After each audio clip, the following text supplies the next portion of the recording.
There you go. All right. Well, here we are. We've been looking forward to this, Wilshem, for a while, getting together and having a conversation, a little bit of how we met, what's been going on since then, and kind of the unlikely friendship that has developed, to say the least. You know, we're very far apart in age, and we do have a lot of things in common, but, you know, it was really cool how we met and what's happened since then. So I think that it's going to be really important to fill everybody in because it's a very interesting story.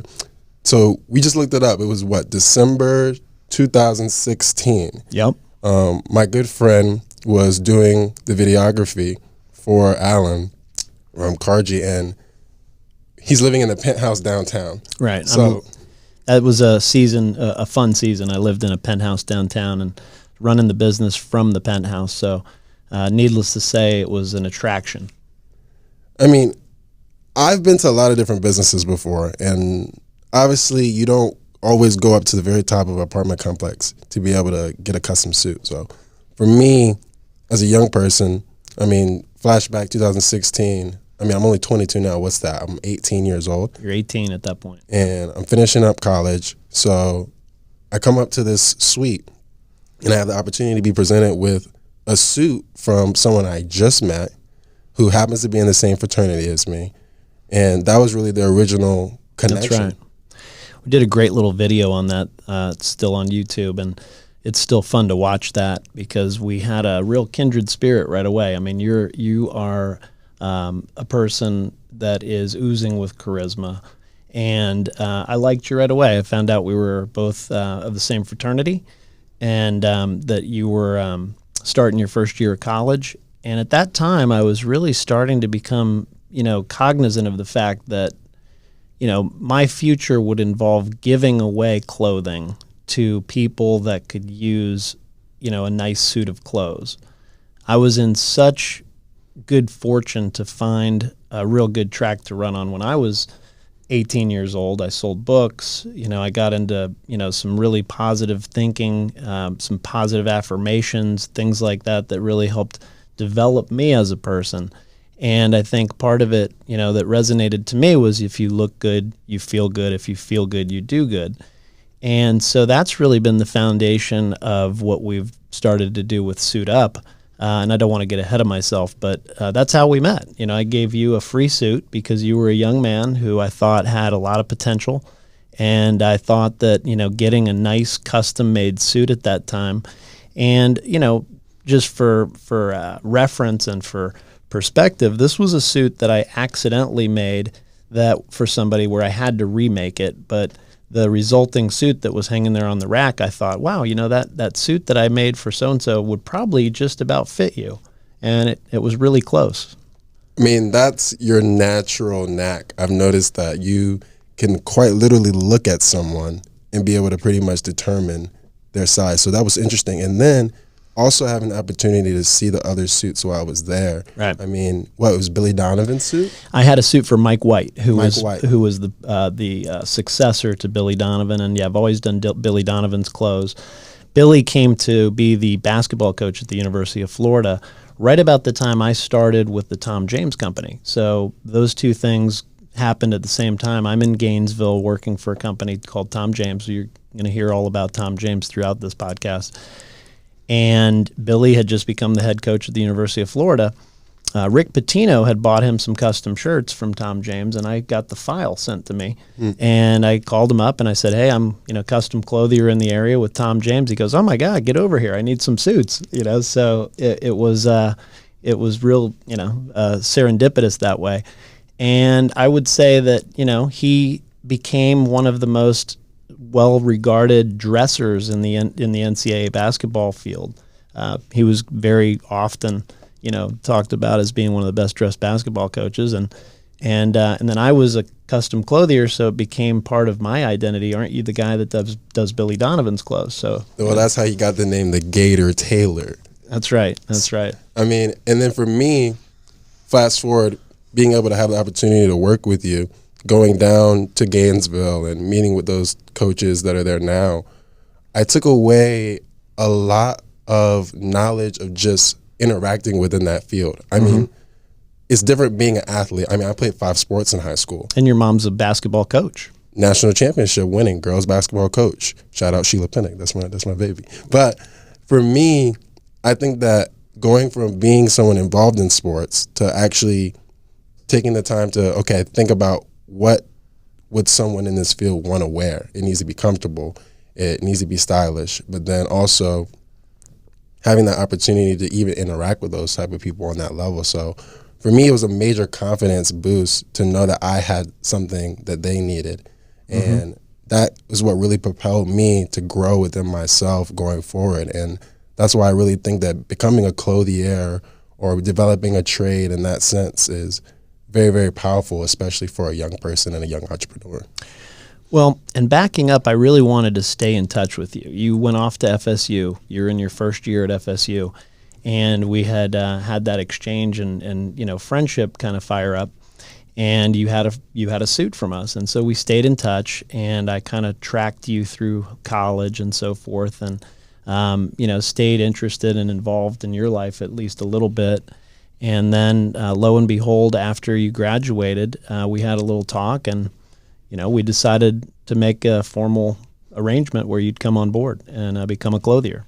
And the crazy backstory to that is I feel like we're going to go on a bunch of crazy backstories, but it's a lot to the relationship, because I was actually in Atlanta right after I graduated. I moved there, and I was doing songwriting, some artist management, helping plan events and things of that nature. And it was time for me to come back. I had been there for almost a year, and it was within a week of the decision that I made to come back to Jacksonville that I received a call from you, basically saying, Wilshem, why don't you come back to Jacksonville and we can be able to work together.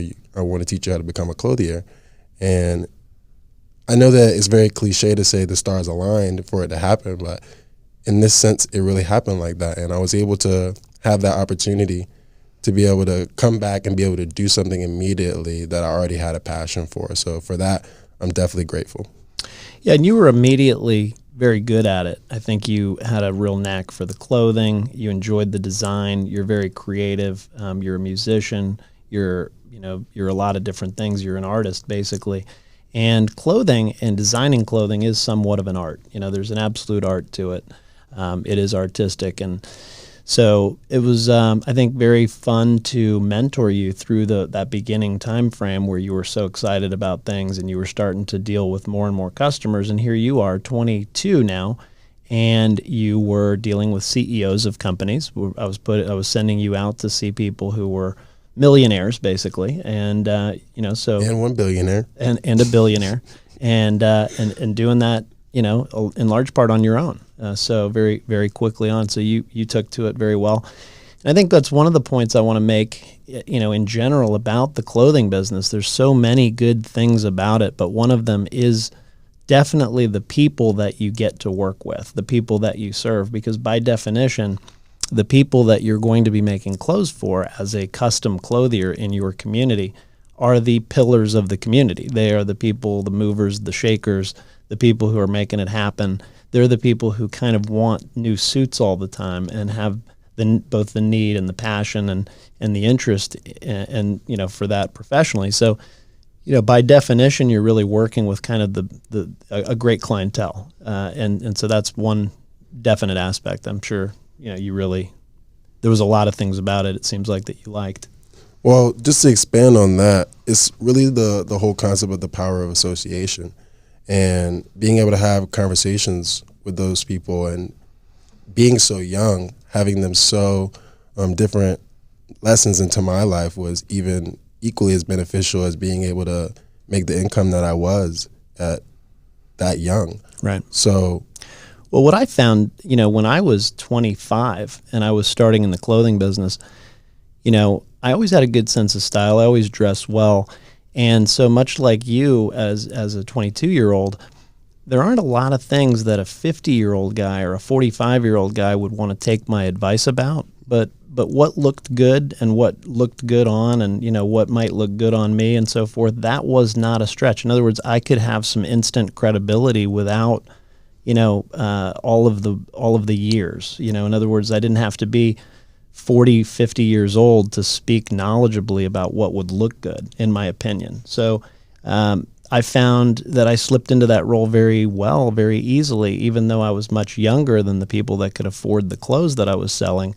It wasn't, a situation where I felt underqualified or I felt intimidated or I felt, like I needed more training or, or more experience to deal with this level of people. So that's, I think, one of the fascinating things for a young person who maybe has a job but wouldn't mind having a side hustle where they can make some significant extra money without a lot of trade of time. So, as you can have 2, 3, 4, 5 really good of the right type of clients and make some good money from that.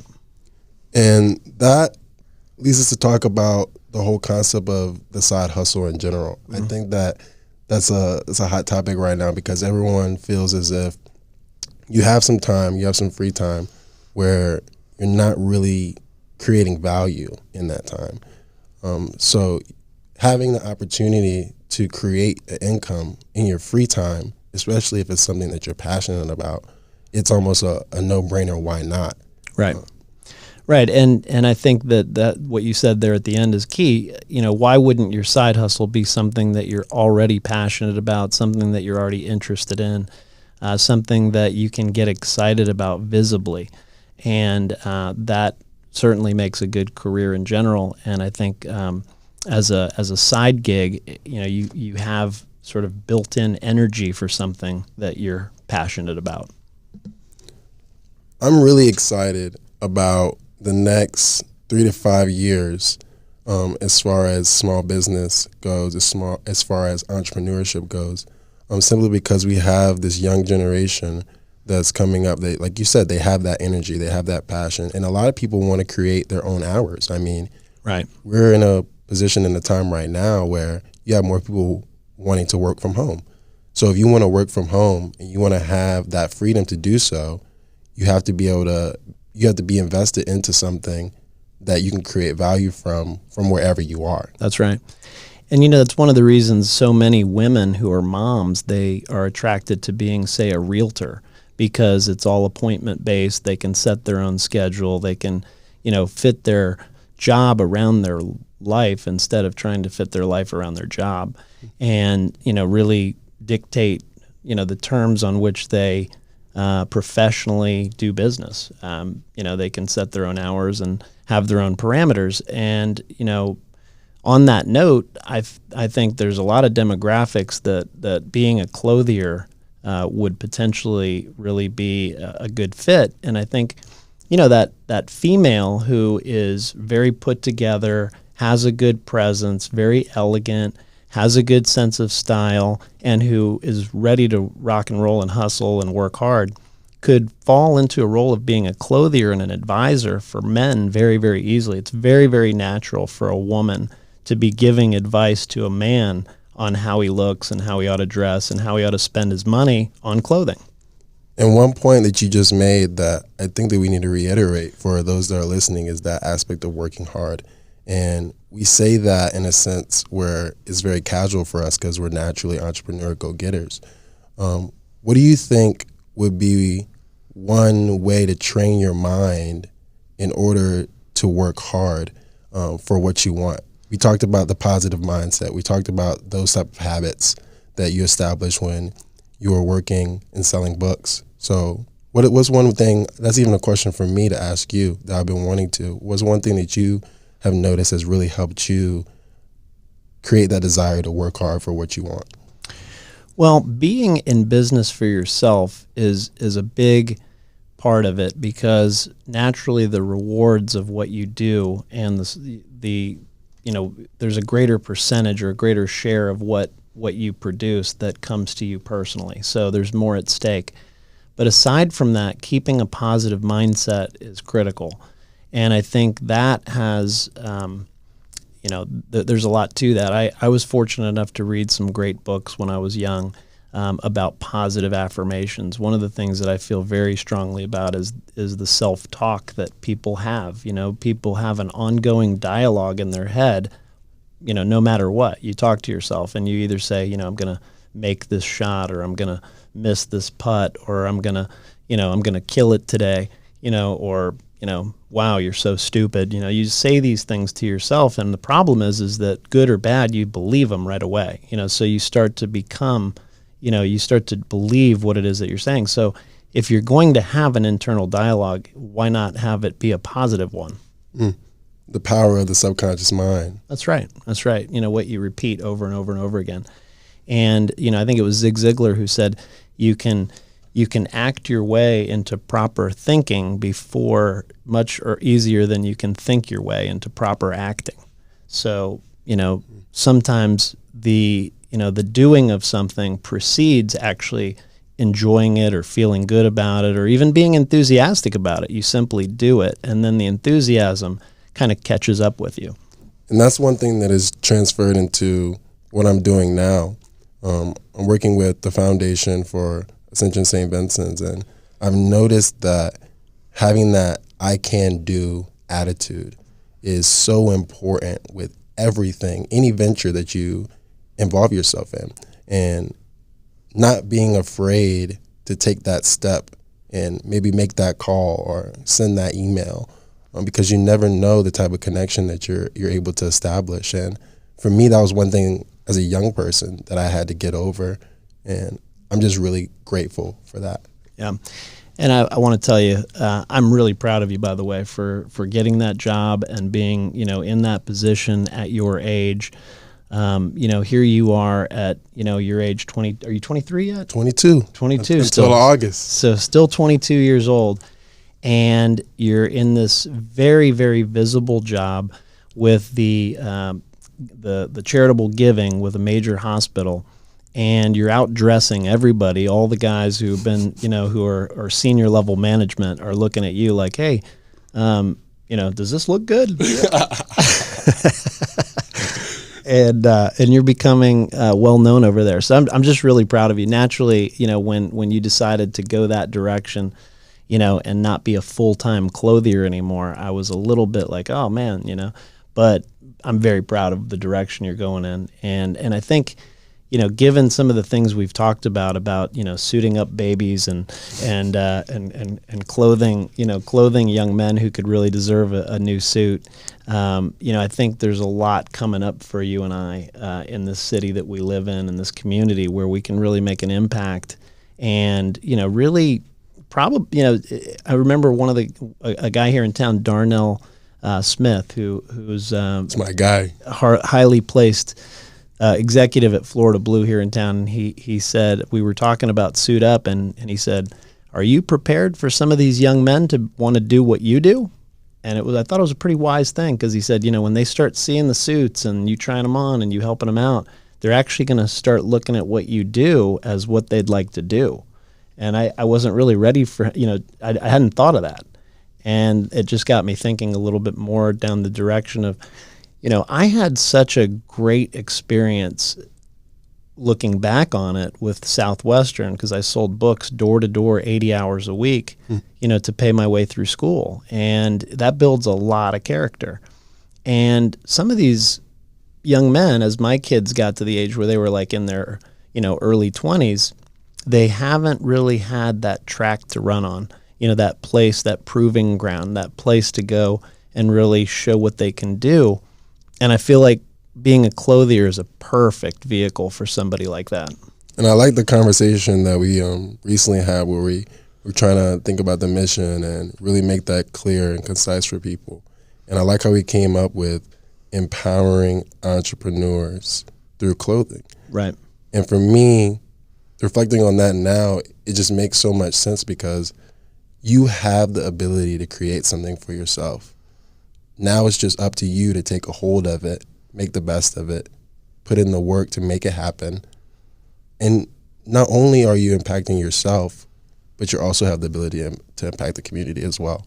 That's right. And, we do give away a lot of suits at charity auctions and things like that. And, I believe you can't outgive the world.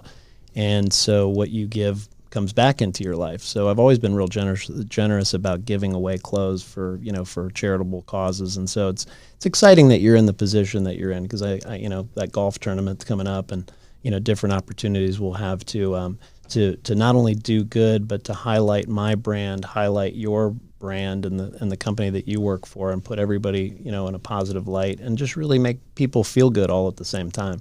I mean, there's so many things I like about being a clothier, and so many things I like about it even more if I think about it from the perspective of the person that I'm hoping hears this and decides, hey, I'd like to become a clothier. The things I like about it, I've already mentioned sort of that, that immediate ability to jump right into it. There's no Series 7 or real estate license you have to get. You don't have to invest any money. We've developed a platform somebody could jump right into and be a clothier instantaneously, or you could even do it on your own with the training and the podcasting that we're going to lay out. So, over the course of this podcast, we're going to teach people how to be an entrepreneur, but we're also going to give people a very tangible vehicle to get there, because people are trying to be entrepreneurs right now strictly on, pictures on Instagram. So there's these Instagram models, who have a beautiful presence and can, have style coming out the wazoo, and they look good, and they're really kind of floating around out there with no real tangible offering, nothing to really tangibly offer. And so why couldn't they, convert that style, that ability, that photography, that love for fashion and clothing, and actually advise people, and monetize that passion that they have. And young people, the millennial generation in particular, are very good with social media, photography, captions, and being clever. Those are things that come very naturally. Getting to have photo shoots of your own to highlight your own designs, that's fun stuff.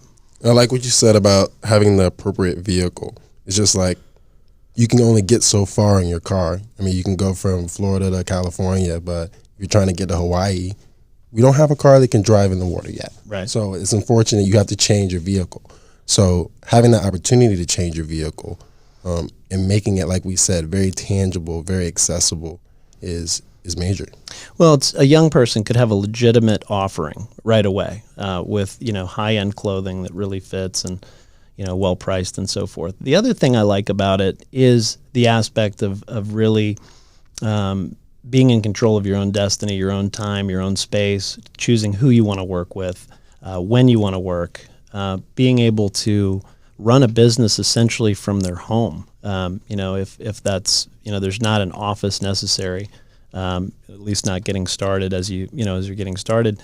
And really getting started to me, it was as simple as being in a place where, I really had to make a decision. And, I think I've talked to you about this, but I literally just started my business out of need because I had left the clothing business and then gotten laid off, and, I had my back up against the wall. Yeah. And so what did I do? Well, I took the training that I'd had and I started my own business and never looked back. I took what I had learned from selling books door to door and from working with one of the world's biggest custom clothing companies, and took that and just started my own business. And it was as simple as finding an uncle who would go ahead and spend $8,000 on clothing and get me started. And it's that easy. So many young people who are in their 20s or 30s have that uncle, have that friend of their dad's, have their dad or whomever, who aren't just going to write them a $10,000 check for nothing. They're going to write them a $10,000 check for clothing, and they're going to do a service for that person. And that is going to get them started. And it's as simple as that, because really it was only about 30 days before I had about a $20,000 to $30,000 a month revenue stream coming in. And that's very doable with a few clients. And so now doing it consistently for, month after month after month, that's the hustle. Yep. But getting started, there's people who are listening to this podcast who know an NBA basketball player, or they know, a guy who's going to go pro from high school football. or college football or what have you, if they could become that person's clothier, even if they gave them the clothes for free, took pictures, and could propel themselves into being, that famous clothier or whatever, that renowned clothier, having their design show up on, on television. And now that you really think about it, I should have been doing that. I should have been doing that. I was at FSU, my friend. I mean, we got so many people that are accessible to us, and through social media, I mean, if you have a network of any kind, it's about accessing that and being able to turn that into something that's mutually beneficial, mutually valuable to both of you. Absolutely. And I think some of the time these guys that go and become famous and they become influencers, they have friends who they would love to help out, and so they do help them out, but they're not really necessarily supplying a service. They're just kind of giving them money and they hang around and so forth. But if they could parlay that fame and convey that fame onto somebody else who wants to start a clothing business, that person could become, famous as well. And I think, it's not about being famous, but it's about being well known. I really enjoy the people now that I know after spending 20 some years in this market, selling custom clothing. I'm pretty well known and I know a lot of people. So, it's a good thing to have that kind of sphere of influence. Yeah, that sphere of influence. The people that you spend time with. Well, I think that they have a good idea of what it takes to become a clothier. I think that they have a good idea that you're not going to be able to do it overnight. But also, I think they were able to get to know us a little bit more. So, what you got? You got anything for their ears to sign them off? What you think? Well, I think that, the important thing is whether it's the clothing business or some other business, there's a lot of people who are searching for that vehicle that they could, basically take and become an entrepreneur. Entrepreneurship is very in vogue right now, but most people don't know how freaking hard it is to succeed at it and how easy it is to fail, how many businesses go out of business, how many restaurants fail. So, if you're going to do anything, you should follow a proven system. And I've been, for 25 years, I've been developing said system and making a lot of mistakes. And so I'm doing this podcast really as a way to, influence those who maybe could use this vehicle to get where they want to go. Gary Vee has been doing his podcast, and, I got to say that sort of influenced me. And, I realized that all of this knowledge that I have, why am I kind of hanging on to it? Why not just start giving it away and see what happens? And, I've always believed in giving, being a giver in that sense, tangibly with the clothing and of my time and so forth. But now it's time to just, put out there what I've learned and what I've developed as a system. People could either come on board and work with me in some kind of an arrangement, or they could just simply absorb the information and do it on their own. Knowledge truly is power. Absolutely. Absolutely. Well, Wilshem, I really do appreciate you coming in today. It's great to see you. And I don't see you as often now, but when I do, it's always great. And I think this has been a really good little talk on, what it's like to be a clothier.